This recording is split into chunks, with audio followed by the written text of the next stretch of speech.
Welcome to the Healthful Woman podcast, the fastest growing podcast in women's health. Today's Monday, January 16th, 2023.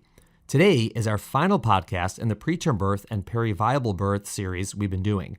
The final two podcasts, last week's and today's, are high-risk birth stories we recorded a few years ago about periviable birth. Last week, you heard Andrew Cromer's story about the birth of his 24-week twins.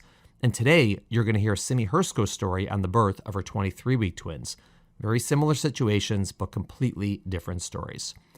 I think we covered a lot in this series on preterm birth, and I hope you found it as interesting as I did. If you have any suggestions for future series or future topics, please feel free to send them along. Reminder, for all of you listening on Apple or Spotify, we would really appreciate it if you can go on those apps and rate us, preferably with 5 stars.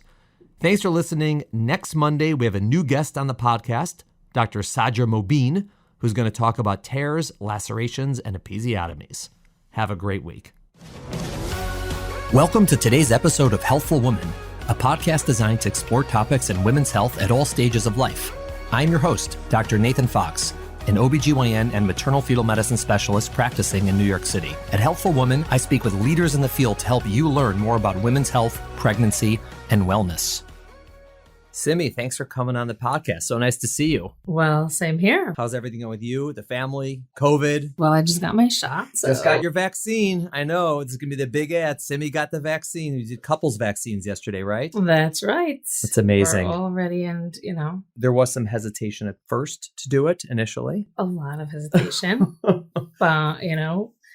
with a lot of, what should I say? Arm twisting. That's right. Cajoling. Yeah. That's right. Yeah. Healthy convincing. Healthy convincing. Yeah. Healthy convincing. Well, good. Well, I'm glad that's done, and I'm glad hopefully the COVID will be behind you. Thanks for coming on the podcast. And we've obviously known each other a long time. You've been on the podcast before. That's in right. a different capacity. That was over the phone due to COVID, but now we're all vaccinated, so we're seeing each other in person. Yeah, without masks. Yeah, it's great. And then before we were talking about ATime and the work you do in the organization, but today we're actually talking about your own story, about your own birth. We're first going to talk about your birth of your twins in 2012, the pregnancy loss that you had, and then we'll go into happier times in 2015. Oh, yeah. The birth of your daughter. So take us back to 2012.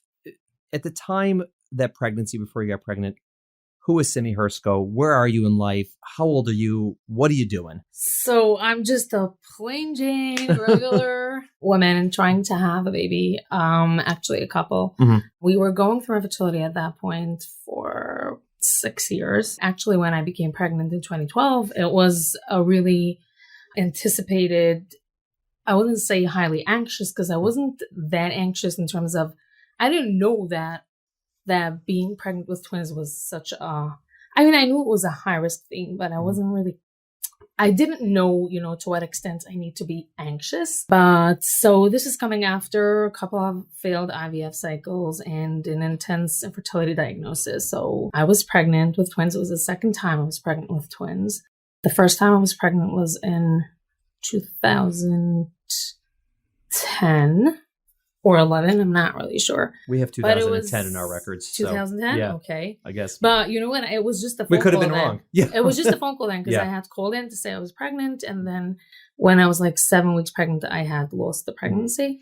And that was the time when, doing IVF actually meant always transferring to embryos. Right. 10 years ago. At this point, it's over. They're only doing one. Were you working at ATime at the time? No, this is pre. No, I was just... I was still working at my regular old job. And actually, I was working at a job where it was the environment was a little high anxiety. My boss was borderline narcissistic. I hope he's not listening. It was a highly anxious job, but I was really doing okay. And I was actually looking forward to not needing to work anymore. Mm-hmm. And then this one day, so actually I had been to the doctor. I had seen you. Mm-hmm. I had seen Klauser actually. Mm-hmm. And they had told me that that my water level was a little high and they weren't sure if everything was fine, but they said I should come back 2 weeks later And then we came back and they said everything was fine. Right. And that was on Friday. Yeah. How did you find our practice? I'm curious. Because normally you would send you to our practice. So who was the you back then? Who sent me? So actually one of a very good acquaintance in your place. And she was like, you have to go to them. You have to go to them. And you guys were pretty popular at that point already in my community. So it was sort of like a no-brainer that I was going to go to you guys. Okay. And you said you were not so anxious about having twins. No. I mean, I imagine there must have been a lot of excitement. We were really, really excited. Yeah. You said years of infertility, right? Yeah, it was 5 intense years. Wow. What was that like coming into pregnancy? I mean, 5 years of infertility, you're trying to have kids. I mean, were your families like all over you? So again, it had been my second time that I was pregnant. Right. And coupled with the fact that we had other failed IVF cycles and everything that we were going through, being pregnant was very, very exciting. It was sort of like something that I was part of already, being part of a big family and everyone having kids. And finally, I was there too. And everyone in my family knew that we were pregnant, that I was having twins. So they all knew you were having twins. Okay. Yeah. It was very funny because there was the Bugaboo stroller was a fairly new thing and they didn't have a double stroller yet. And I remember my husband saying, I'm going to call up the company and see if they can make a twin stroller for us. It wasn't an identical twin pregnancy. So it was fairly easier than a regular twin pregnancy, but it was twins. So right. And it was a boy and a girl, and we were really, really excited. And I knew that we had no embryos left. So this was going to be our, we weren't going to drink this. This was going to be something. So then when we came in and you guys said that everything was fine, like all the anxiety that I did have, sort of like melted away and we were good. We were really excited. So on Friday, you guys had said that everything was fine. And then on Monday, I went to work and it was a hard day. And I just remember calling my husband and saying, come pick me up. I'm not feeling so well. So he came to pick me up and I went home and I took a shower and I went back to work. In hindsight, I think I was leaking. That night, suddenly I started having like this weird feeling.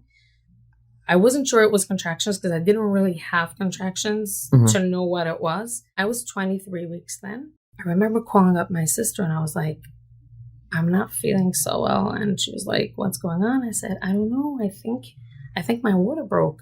She's like, why do you think your water broke? I was like, I don't know.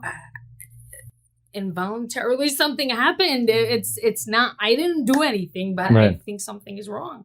And she was like, okay, you know what, let's time the contractions. Let's see if it's consistent. And then I was having contractions like 5 minutes apart and we had timed it. And then she was like, you know what, I think let's call the doctor. Let's see what they say. So I called in and I was waiting for the service to have a doctor call me back. And then I was having consistent contractions. I called my husband up and I was like, you have to come home. I think we have to go to the hospital. Right. How long had it been since you, in retrospect, you think your water broke between then and when you started going into labor? Must have been, well, my water definitely broke at right. It was probably like 9 o'clock at night. But you know what? When your water breaks and you don't really know what your water breaking is like because you never had a baby, you're like, did I pay my... Yeah. Is that... I don't know. Right. So then when the doctor called back, he was like, you know what? Plus you weren't expecting it to happen. No. Right. No, not at all. It was not expected. It was not even something I knew that I had to be afraid for. Right. In hindsight, yeah. So Sam Bender was actually there. He was on call and he said, you know what? Come over. Let's see what's going on. And throughout the time in the car, I was like, no, I am going to be such a fool. I am so embarrassed.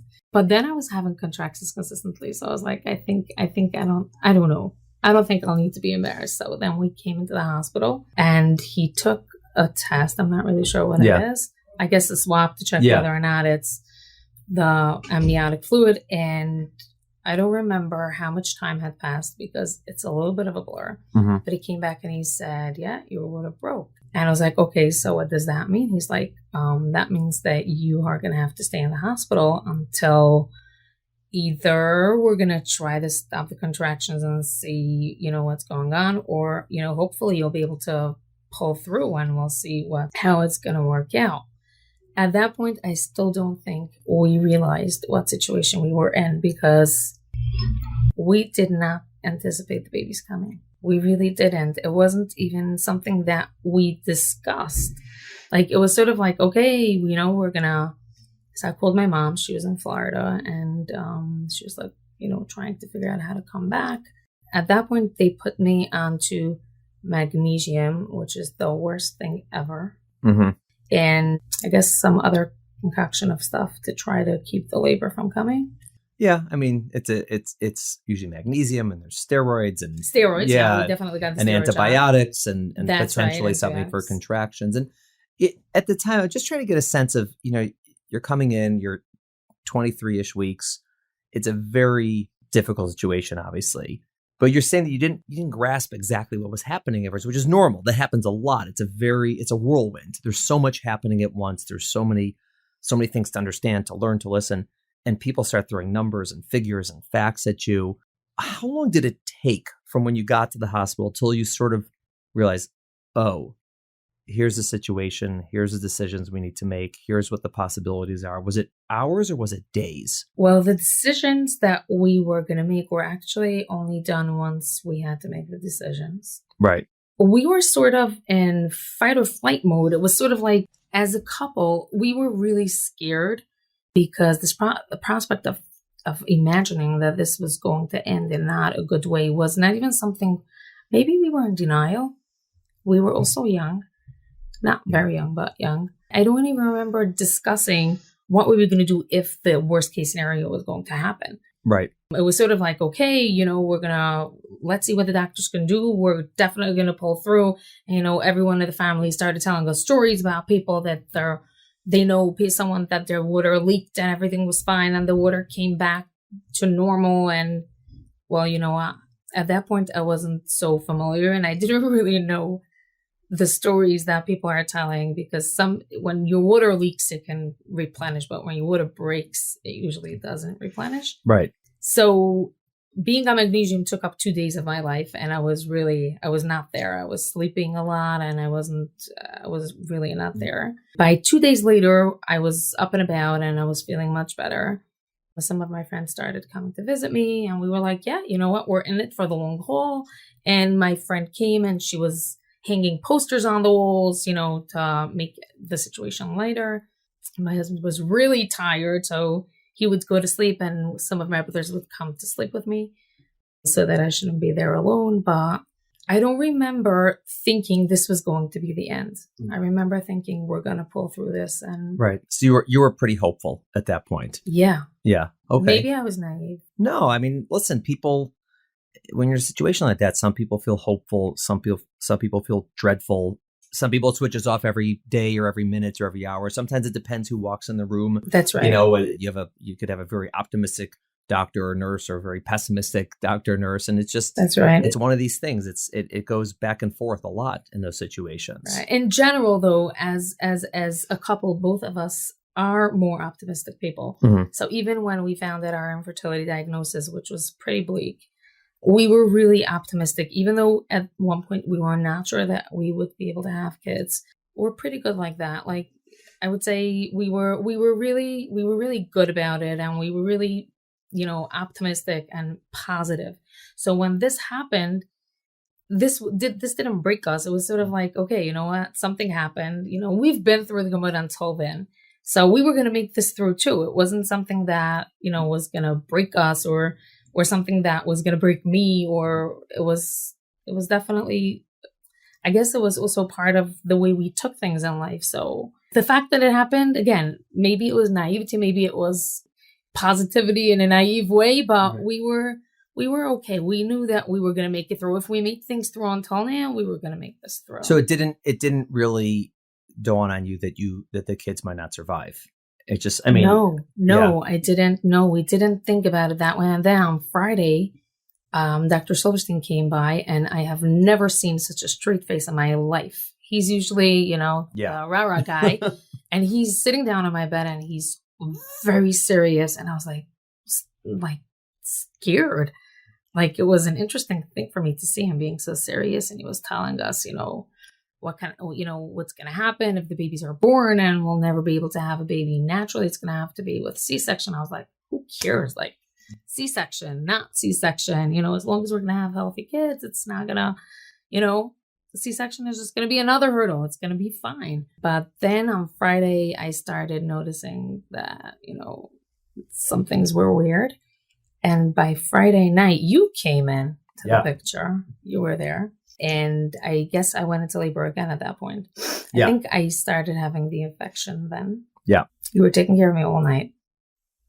It was a lot of back and forth. But at that point, we still didn't think. I knew that, that my labor was back. But my husband he was drinking and he was having a great time. He was eating. And again, it was sort of like, I think it was just sort of like, okay, you know what? Let's see what we're going to do, how we're going to, make this through this night. But then once the night was over, I was feeling better. They took me back to my room. Mm-hmm. And then I started having contractions every 5 minutes. And it was probably on Saturday, like 3-4 o'clock, that I was taken downstairs to L&D again. Mm-hmm. And then from there on, it was, that was the beginning of the end. It's very hard in that situation, obviously, for you guys, but also, for the doctors, for the nurses, for the pediatricians. There's the reality of the situation that we know. The reality of the situation that you're 23 weeks pregnant with twins, your water's broken, you could deliver at any moment. And you want to be hopeful, you want to be optimistic, but you also want to be realistic and make sure people understand sort of what the situation is. And it's a very tough balance because you don't want to give people false hope, but you also don't want to be such a downer because things could go well. It's not like it's automatically going to go bad. And so it's a very tough balance, and everyone's in a different place on a different day and sort of where their head is. At that point, I was not in a good place anymore. Yeah. Well, at the end, it's a very tough situation, and to try to sort of work through that. And, so it was really that afternoon when it became clear to you that this is not heading in the right direction. Well, I was consistently contracting. You guys were trying to stop it. It wasn't working.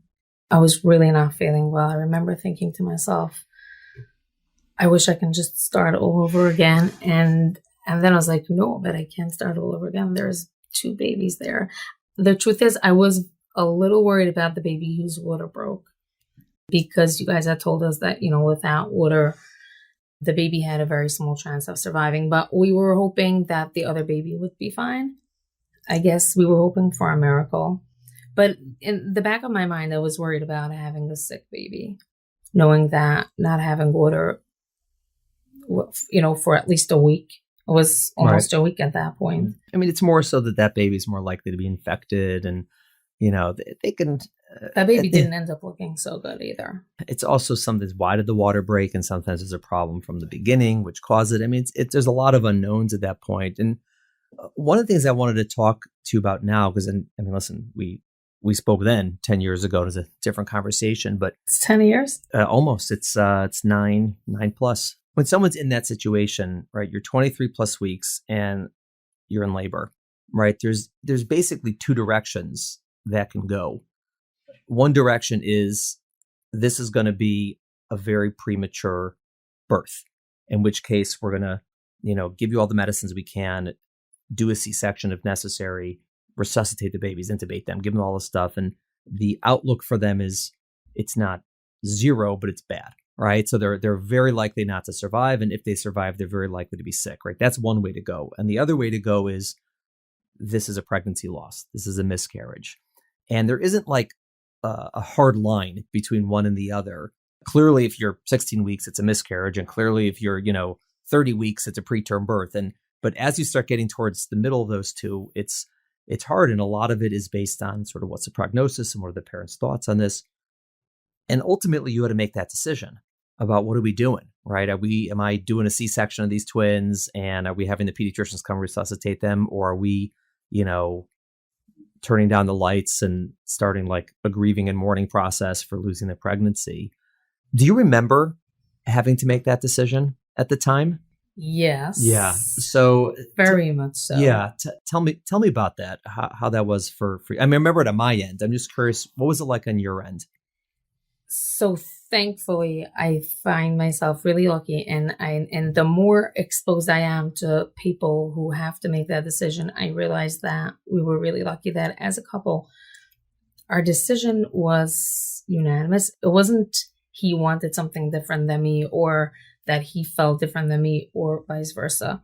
We were both really concerned about raising, once the pediatrician started coming in and you started coming in and telling us what the prognosis is going to be for twins that are born at 23 weeks and 5 days, we didn't feel, so besides for the fact that, we had to make the decision. So we discussed it with our rabbi, and he basically said, and he was having this conversation with for like at least 20 something minutes.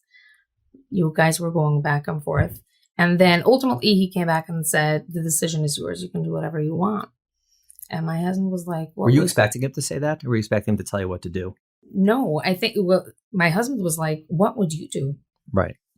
And he was like, I wouldn't. And then I think it was relief for us because we were really scared about having 23-week twins. After everything we'd gone through to have them and to raise 2 special needs kids, it was very scary for us to think about it. And as much as we wanted the babies and as much as we wanted to have a family and, be part of everything that everyone is part of when they have kids, the prospect of raising 2 special needs kids was very terrifying for us. So when he said, I wouldn't, it was sort of like for us, it was like, okay, you know what?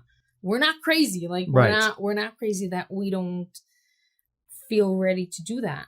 But on the other hand, it was very scary for us to let go and just let go of 2 babies that we waited for so long. And it was an easy decision for us, but it was a very, very tough and emotional decision.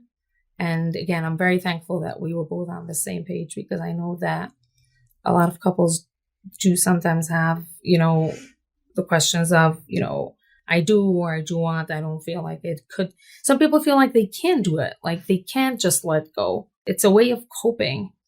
But for us to think that we would have to raise 2 special needs kids, it was terrifying for us. So, and the pediatricians were going back and forth and telling us what it would be like and you too. So it was sort of like a decision that I wouldn't say we were happy. We were relieved that there was the choice of saying, you guys don't have to do this. Right. So were you relying on anybody else for advice and support besides each other and of course the doctors and your rabbi? Did like any family or friends that you asked them? You said we're keeping this in-house. No. My parents are actually amazing. They're really, really respectful for our decisions. They will never ever make a decision for us. They'll support us and, but when it came to this, it was basically the doctors. Obviously, we relied 100% on you guys. And the rabbi that told us that, you know what, 23 and a half weeks is a very gray line. It's one of the hardest things in our field, what we do. It's one of the most difficult situations. I don't mean difficult because we don't know. It's difficult because there just isn't a right answer. And it takes a lot of time and a lot of thought. And each couple feels very differently about this. I mean, listen, 20 years ago, no one would even had an option to resuscitate 23-week twins because the survival, they would have said 0. So there's not even a thing, but you can resuscitate them. And everyone has a story of someone knows someone who has a baby who's born at 23 weeks and is either perfectly fine amazing. Or okay, they're amazing. Or basically fine. But there's also all the people who had 23-week twins who they were in the NICU for 3 months and then didn't survive, or they didn't survive right away, or they're born and they're very, very sick. And you don't hear all those stories. And it's very hard. And you give people numbers and percentages, but it's not what people need, right? Percentages are not really, I mean, they're helpful to a degree, but it doesn't give people an answer. It's essentially, it's a gut decision by the parents of which way are we going here. And people feel very differently. The thing is also that I was exposed to, I had a brother-in-law that worked in a special needs school, and he did have a lot of kids there that were born severely early, not 23 weeks, but 24, 25, and it's early childhood center. So meaning to say that, know, and I was exposed to what these kids were going through, and And again, as much as we wanted these babies, knowing that we would, that resuscitating them, let's say if they were resuscitated, everything did end up, and they would be able to get out of the hospital and they would be quote unquote fine, we didn't feel ready to do that. So after the decision is made, what do you remember about the birth itself, the delivery? It's a weird thing to say, but it was a very tranquil environment. Maybe also because knowing, the hospital staff knowing that this was going to happen, there were a lot of high emotions. It was a very sensitive and very, let's say, emotionally draining time, but it was also very calm, and the environment in the room was sensitively calm but chaotic.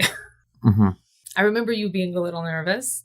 I was in labor, but you guys weren't expecting that I was going to give birth so quickly. And then suddenly I was like, I think I need to push. And there were tons of things. It was a tiny room. I think the room was like as small as this. Yeah, it's the smallest room they have in the labor floor. I remember that vividly. And you pushed like a couch closet out of there. Yeah.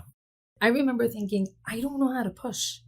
I never pushed the baby out. How am I going to know what to do?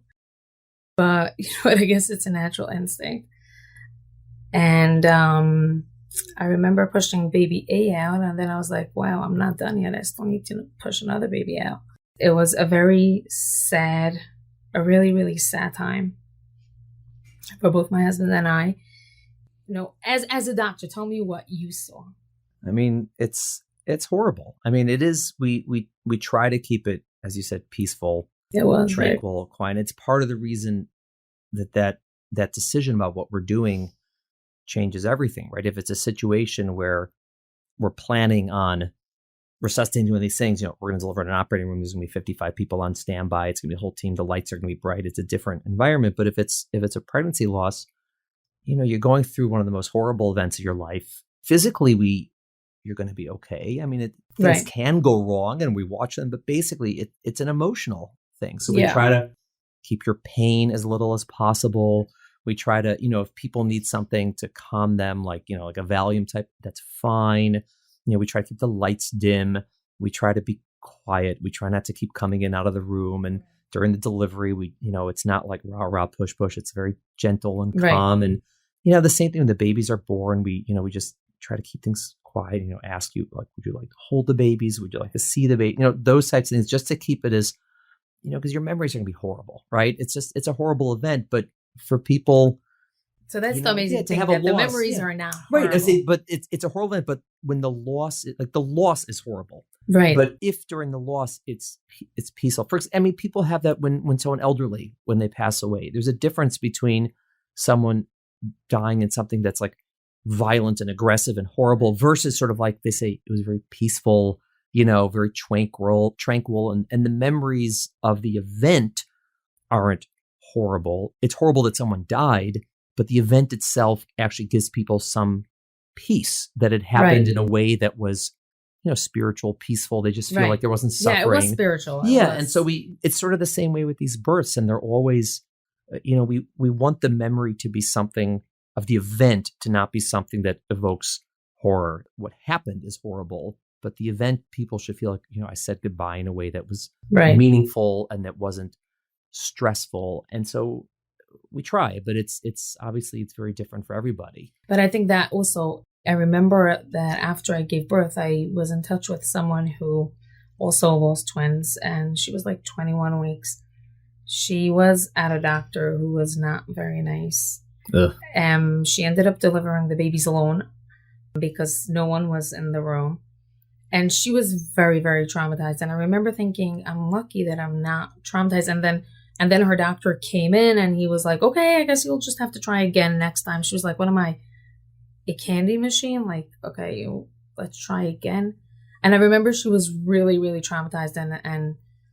And I was really counting my blessings that the birth was not traumatizing. It was very sad. It was very emotional. It was very, it was sad, but it was not traumatizing. That's for sure not. So we were really lucky to have, been under the care of a really good practice and nice, understanding doctors. And I think that makes a world of a difference. Yeah. I mean, the hospitals also, they're very good at time. They continue to get better. There's so, like, the nurses understand, the social workers understand. Yeah. Like, they just have they have an understanding. And unfortunately, this happens. And unfortunately, everyone there has experience with this and sort of has a sense of, what's appropriate and how to, try to handle these things. And I do remember actually 2 of the nurses who had been at my admitting the week before, then they found out that I lost the twins and they came to me. They were actually crying. They came over to me afterwards.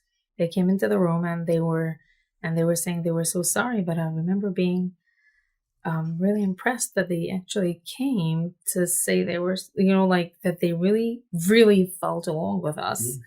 They weren't even, assigned to me at that point because I was on a different floor. Yeah. Yeah. They're very caring people. And obviously, 9 out of 10 or 99 out of 100 times the birth is great. Everyone's happy. It's a wonderful choice, but it's not 100% of the time. And so this happens, and it's painful to the staff also. No one wants to see anyone suffer and go through a loss, and it's horrible. I mean, everyone's humans, everyone's people there, and so it's very difficult. Did you choose? You had the babies a burial for them? Did you give them names? It was way too painful for us to even think about naming them. We did have the names that we were going to name them with, but at that point we were like, no, we're not going to use those. We had a very good friend that my husband called, and he took care of the burial for us. At that point, we were surviving. We were just happy that someone was taking care of it. And he had told us that if we want to, he can choose the name for us. So it was just easier for us at that point, because the whole prospect of connecting to the babies, we didn't want to connect in a way we wouldn't be able to disconnect. So not 100%. I can't say that we weren't connected to the babies, but meaning to say that choosing the names and being involved in the whole burial, knowing that we didn't have to be 100% involved in it, made it a little easier for us, because at that point we were very, very shattered. It was a hard time for us. It was easier knowing that someone was taking care of it for us. Yeah. At this point, I'm the one helping people. Yeah. With the burials. Times have changed. I've become a little less, I wouldn't say sensitive, but yeah, it's sort of like something that I do, and being at one side of the coin and being at the other side of the coin is just so different. Yeah. And different people feel differently. There are some couples who are, they name the babies. They list them as part of their families, and someone says, how many children do you have? And they include the pregnancies that they lost. And other people do not feel comfortable with that. It's a different way of viewing their family. And again, it's not like one is better than the other, one's right, one's wrong. It's what helps people just, survive. Get through this world with all the bad things that happen to us. And for some, it brings them more comfort to keep those babies in their memory and in their family. And for others, it's the opposite. And it's a hard decision, and no one's prepared to make that decision. How would you ever, how could you ever prepare for something like that? What was your recovery like afterwards? I don't mean physical. I mean, in general, just coming home. So I actually went to my parents. Even though I live right on top of my parents, going home was way too painful for us. I couldn't bear to be in the room where I had just been and I was pregnant. I didn't want to go up to my house for at least a week. I remember I wasn't feeling well. I had to come into the office and I had to go up to the apartment to get dressed. And I remember just walking in and going straight to my room with my eyes closed. I didn't want to be in the room. It was very, very painful for us. We had started buying stuff. There was a whole bag of baby clothing that had to be returned. So again, I got myself very, very lucky that we have very, very supportive parents from both sides, my husband's side and my parents.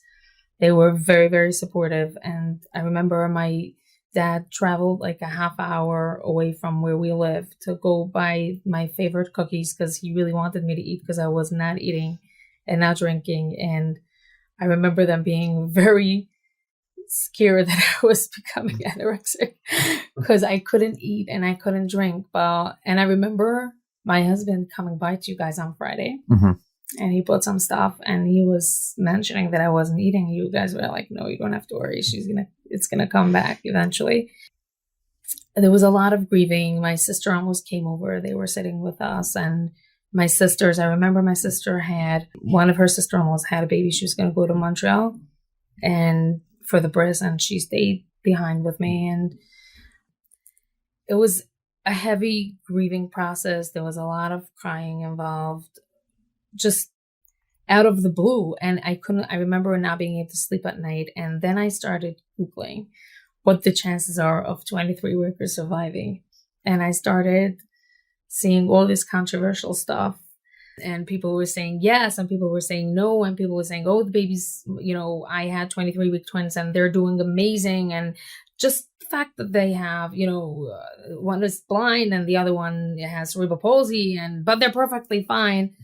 And I remember feeling very confused. I remember feeling not guilty, but sort of like, should we have thought about it a little more? But then I was like, no, I mean, having a child that's blind and another child that has cerebral palsy, we wouldn't be able to do that. But I remember you telling me at the postpartum visit that you're going to get over it, but you're never going to forget it. And those are such true words, because you never forget them. I mean, you go from thinking about it every minute of the day to only every 5 minutes of the day. Then you go to thinking only 5 times a day. It eventually becomes easier. It's sort of like you have a boulder rock on your heart. And then with every passing day, one tiny little stone of the rock falls off, and it just becomes easier and easier. But that rock is always there. We can't ever forget about them, ever. It's sort of like something that we know it's part of us, but it's not so heavy anymore. It doesn't feel like it hurts. But that takes a lot of time. How much time did it take, would you say? I would say months, years, until you sort of felt okay, when we had our baby. Yeah, I mean that's years. I mean, you're talking years. Yes. It's a long time, which is normal. It's supposed to be a long time when you lose something that precious. So I wouldn't say that my daughter replaced it. She didn't, but it definitely gave us something else to think about, and there was life, and suddenly there was a tangible baby. But I would say the first 3 months are really, really tough. There was a lot of crying and a lot of being very emotionally drained. And then eventually it becomes easier. It becomes less painful. It just hurts. Your heart actually hurts less. It just feels lighter. Yeah. We had a woman on the podcast with a similar loss, and she said it's not about getting over it or getting past it. It's about getting through it. It's right, you have true. to just get through the experience, because there's no choice. You have to get through it, but it's more that, because it's never really gone. No, you just have to go forward through it. In this process afterwards, at what point did you decide, I want to try again? Was it you want to try again like after the 3 months, or was it like I need a year or two to recover? So for us, it was a little different because. Right, you had to start over. We weren't even sure we would be able to have more kids. Right. Because our infertility diagnosis was intense. This was our second time we had done a fresh cycle. There were no embryos left, and we weren't sure we would be able to try again, not because we couldn't, but because of the diagnosis. So that was also a very intense part of why it was hard. I would say probably like 6 to 8 months later, we started discussing, maybe we should see if we could or we couldn't. But at the end, I think we started like a year later. And you ultimately, you delivered 3 years later. Right. So I guess you started a year. It took a year. Yeah, we had tried before. Yeah. We had failed another IVF cycle until we had my daughter. What was that pregnancy like with your daughter? So you're carrying one Surreal. baby. When you were there, you're pregnant. Obviously, there's a mixture of terror and joy. right? Was it more I joy wasn't than terror? terrified. All right. No. Because I it was wasn't not twins? Because you're like, terrified. this isn't going to happen again?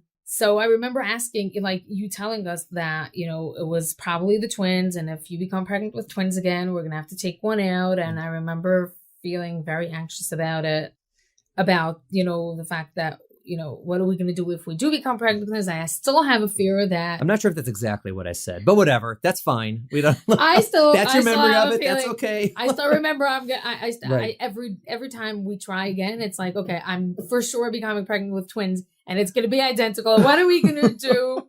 I mean, I remember that, you know, it was a discussion of, it was probably the twins, Yeah, the twins factor, and I remember feeling a little upset at my body. I remember thinking, I'm healthy, I work out, I eat healthy, and you walk on the street and you see twins, literally a dime a dozen. right. Like It's luck. It's not the body. It's luck. Some twins, you know, settle into a uterus nicely, and others don't. Yes. And it's also pregnancy specific. You could have someone has Right. twins and it's a disaster, and then the next pregnancy have twins and it's fine. It's usually not that there's something wrong with the woman or her uterus. I mean, there could be situations like that, but Right. that's the exception. It's usually luck. I mean, why do people lose one baby? Right? It doesn't mean there's anything wrong. Right? It doesn't mean there's something wrong with them. I mean, it's something happens and it's horrible, but usually it's usually bad luck. Occasionally we find things that need to be corrected or this or that, but that's really the exception. But being that my cervix was fine, my cervix was yeah. closed. Why would someone's water break? It's like it's almost random in a sense, and I mean it sucks. I mean it happens, it's horrible, but it's literally it's almost random in this situation. Probably until I was like 23. I kept on thinking, okay, let me just be past 23 weeks. And then Right. when I was past 23, it was like, you're so stupid. Why do you want to be past 23 weeks? You want to be past 30 Right. minimum. Yeah. But So we call moving the goalposts. Okay. But I was not anxious. I was running every single day. I did exercise. I remember you were pretty good. I mean, emotionally, very, which was I was a in a good surprise. place. Most people are a wreck, and you weren't a wreck, and you know, God bless, it's fantastic. And it was a textbook pregnancy. Textbook. And then ultimately you delivered, it was January, right? 37 plus weeks. Yeah, I remember being shocked when my water broke, because I was like, oh, I'm going to have my baby overdue, because that's just, you know, I had my babies at 23 weeks last time. I'm definitely being overdue. So when my water broke at 37 weeks, I was like, what? No, I'm not ready. I wasn't packed. It was out of the blue, but it was an amazing surprise. And in hindsight, 37 weeks is perfect. She was 6'6", which was beautiful. She was a beautiful baby. And I remember holding her, and they were taking me up to the room. I was in the wheelchair, and the nurse was taking me up, and I could not stop crying, because I remember that the last time I was being pushed in a hospital, my hands were empty and I was crying, and she looks at me and she's like, are you okay? Like, are you happy that your baby was born? Like, is everything okay? And I was like, yeah, I'm very okay. Just very, very emotional. That must have been so surreal. It was such a blur. Like, when I think of those 2 days that was when I was in the hospital, I was so tired and I was so exhausted, and we were drunk on emotions. I couldn't believe that I was holding her. And I remember keeping on thinking, like, I hope nothing is going to happen to her. Like, you start getting ahead of yourself, and you start thinking, oh, but, you know, there's so many other things that can still happen, like SIDS and I don't know. And I was like, I don't want our happy ending to stop. Because the baby starts crying at night and she doesn't stop. You forget about thinking about SIDS and you start thinking, is there a fire station somewhere here? Because she is not stopping to cry. But in the beginning, I remember being really happy that she was crying all night, because I didn't mind it. But then, yeah, that changes. She's 6 now, right? She's 6. She's the funniest kid ever. She keeps asking us when we're gonna have another baby, and it's funny that she starts noticing, and she starts saying, but like, one of my sisters just had a baby, and she was like, but her baby is still so tiny. Like, how did she have another baby? Like, But she's really good. She's really good about it. And she knows that when the time is going to come, we're going to have. We never told her about the twins yet. I assume you plan to at some point. We will. I mean, we have pictures of the baby. Plus, once she gets an iPhone, she'll hear this podcast. Yes. So it's got to be before you give her a phone. So she'll Google you. She'll find you. We do plan on telling, but I think she's still very young. She's still sick. It's hard to process I don't think that. She's emotionally ready to hear, and I didn't want her to live. We didn't want her to live in the shadow of the babies that, she's, I wouldn't say replacing, but. Yeah, I understand. Do you tell in your line of work, right? Because you work with women with pregnancy loss and fertility issues. Do you tell them your story? Is that part of it? Or do you leave it out? I mean, how often does it come up? Normally, I don't really self-disclose. Mm-hmm.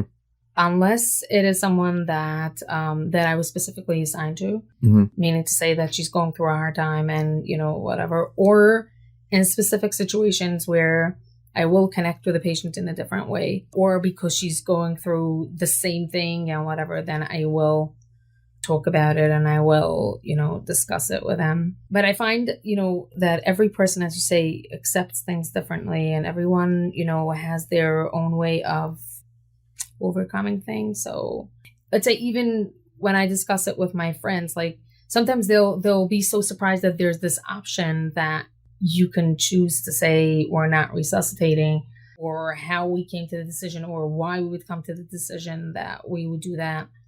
Once you're in this situation, it's a little different. But then again, also people who are in the same situation as me, they will have different views and they will have different ways of coping. And sometimes I speak to people and they know they're pregnant with a baby that's sick and it's not going to survive, and they don't care. They want to go through the entire pregnancy and they want to feel all the feelings. Or even very often we have this where we know that, that we're helping a couple that's pregnant with a baby that's not going to survive. And the question of whether or not they should do termination. Right. Or whether or not they should do a D&C and do a birth. Right.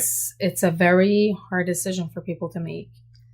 I usually do try to guide them according to how I feel that they look, or the feelings that they're giving me that were there. Right. Yeah. Like if someone is highly emotional and I know that a birth is really going to disturb her or it's going to make it harder, then I will help them. I don't ever push anyone to make decisions. Right. I just help them decide. And I tell them, there's there's the cons of this and there's the pros of that. And what do you think? Do you think that you'll be able to withstand a labor and delivery of a baby that you will not be able to, that the babies will die or the baby will die? And will you be able to disconnect? Will you be able to, and also about holding the baby? And there's so many decisions that people have to make this in such a situation. It's tough. Did your experience with what happened, is that what led you to work with ATime? That was sort of the push for you? How did that happen? So it was very funny. So after I gave birth, I was like, I'm not going back to that job. I can't handle it. I was happy. Job. Yeah. Yeah. I was happy that I wouldn't have to go back. I was, I wasn't going to go back there, even though he really wanted me to come back. And he kept calling and I was like, no, I'm not going back. So then I didn't work for a couple of months. And then my husband opened up a business and I started working for him and I was helping. And then I was like, okay, I'm hiring you a secretary and I am getting out of here. And then I remember having an event and one of them came over to me. She was like, Simi, do you want to work for us? And I remember thinking, yeah, I do want to work for you. I think that would be amazing. Like, but I don't have, I don't have the experience. So in hindsight, I did have a lot of experience in infertility based on our diagnosis and now pregnancy loss. So I wasn't sure what the job would entail and whatever, but I was like, yeah, I'm ready to work for you guys. Does your experience color sort of how you advise people, not in terms of what they should do, but for example, like I know you talked about like people with twins, you're like, go to high risk practice. Is it because it would happen to you in that sense?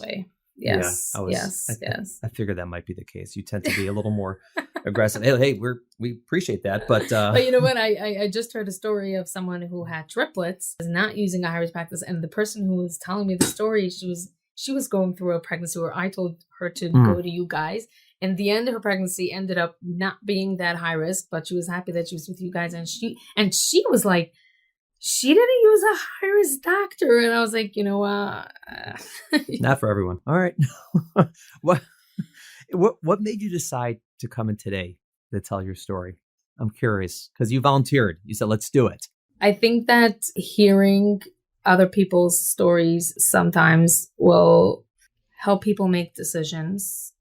It will also make people feel that they're not alone, because I remember feeling very alone at that point. I didn't think there were more people I didn't think I was the only one in the world that was going through that. But the more I read, the more I saw that people, were having this situation. But I want people to know that they're not alone and that there's help out there. And something like this will not always break you. It can sometimes really make a person stronger. I definitely think that, both me and my husband and as a couple, we did become stronger, and it did not break us. It only made us be better people and more understanding. And we now have experience in something that made us become the people that we are today. Simi, thank you so much for coming in and coming on the podcast to tell your story. It's a very difficult story, but it's a very powerful one, an important one. Obviously, I was a part of it. I recall it in that sense, but it's clearly different, coming from you and how much it impacted you in your life and how it led you to do all the amazing things you're doing today also, and helping so many people who maybe going through the same or similar or a different experience, but also difficult, and how important what you're doing now is, and how this is all a part of you. That story, made you who you are today. Yes. In that sense. Yes, it did. It's hard to imagine what Simi went through with the loss of her twins. To have to decide whether to try to save your babies or let them go is beyond what most of us will ever have to think about. And hearing Simi talk about how they approached that horrific decision was very powerful. I am so grateful that Simi was able and willing to tell her story on the podcast.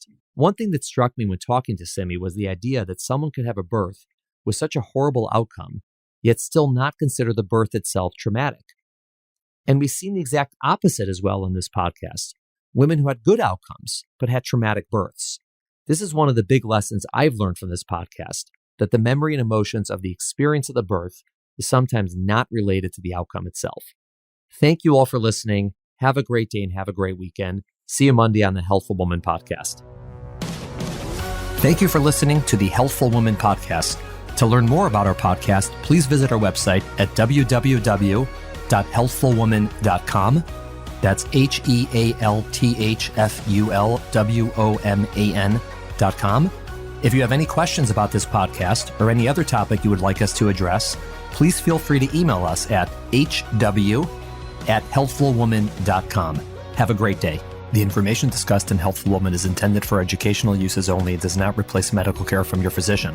Healthful Woman is meant to expand your knowledge of women's health and does not replace ongoing care from your regular physician or gynecologist. We encourage you to speak with your doctor about specific diagnoses and treatment options for an effective treatment plan.